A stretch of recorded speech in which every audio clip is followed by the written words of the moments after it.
Hi friends, group 1 ஆகட்டும் group 2 ஆகட்டும் யூபிஎஸ்சியை mains படிச்சுட்டு இருந்தாலும் சயின்ஸ் அண்ட் டெக் அப்படிங்கிற பேப்பர் எந்த அளவுக்கு ப்ளே ரோல் பண்ணுங்கிறது நம்ம ஸ்டூடெண்ட்ஸ்க்கு நல்லாவே தெரியும். அதுலேயும் கரண்ட் அஃபேர்ஸில் வரக்கூடிய மிசைல்ஸ், சேட்டலைட்ஸ், போர் கப்பல்கள் பற்றி அதிகமாக படிக்கிறது தான் இந்த பேப்பரை நம்ம ஈஸியாக ரீச் பண்ணக்கூடிய அட்டென்ட் பண்ணி ரீச் பண்ணுறதுக்கான ஒரு முக்கிய சோர்ஸாக இருக்கும். அந்த விதத்தில் இன்னைக்கு கரண்ட் அஃபேர்ஸ் நியூஸில் வந்திருக்கிறது ஐஎன்எஸ் அர்னாலா அப்படிங்கிற ஒரு போர் கப்பலை இந்திய ராணுவ படையில் மே 8ஆம் தேதி சேர்க்கப்பட்டிருக்கு. அது என்ன ஐஎன்எஸ் அர்னாலா அப்படின்னா, அர்னாலாங்கிற பேர் மகாராஷ்டிராவில் வார்சா அப்படிங்கிற ஒரு பகுதியில் இருக்கிற ஒரு கோட்டையோட பேர் தான் இந்த அர்னாலா. இந்த கோட்டை பகுதியோட பேர் தான் ஐஎன்எஸ்க்கு வச்சிருக்காங்க.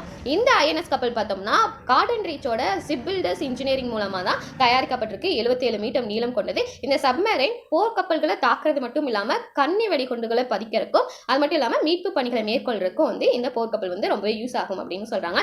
எதனால கன்னி வெடிகுண்டுகளை பதிக்கிறது இதுல ரொம்ப ஸ்பெசிஃபிக்கா பார்க்கப்படுது அப்படின்னா, நம்ம இந்தியா நமக்கு நல்லாவே தெரியும், 3 பக்கம் நிலத்தாலையும் 3 பக்கம் கடலாலையும் சொல்லப்பட்ட பகுதி. எந்த அளவுக்கு நிலப்பகுதியில் நம்ம இம்பார்ட்டன்ஸ் பாதுகாப்புக்கு கொடுக்கறோமோ அதே அளவுக்கு கடல் பகுதிகளிலையும் பாதுகாப்பு கொடுக்கணும் இல்லையா. ஸோ நீர்மூழ்கி கப்பல்கள் மூலமா மற்ற நாட்டு தாக்குதல்கள் கன்னி வெடிகுண்டு மூலமா அதிகமாக இருக்குங்கிறதுனால நம்ம கிட்டே அந்த மாதிரி ஸ்பெசிஃபிகேஷன் இருக்கிற ஒரு போர்க்கப்பல் வேணுங்கிறதுனால இந்த போர்க்கப்பல்களை உருவாக்கியிருக்காங்க.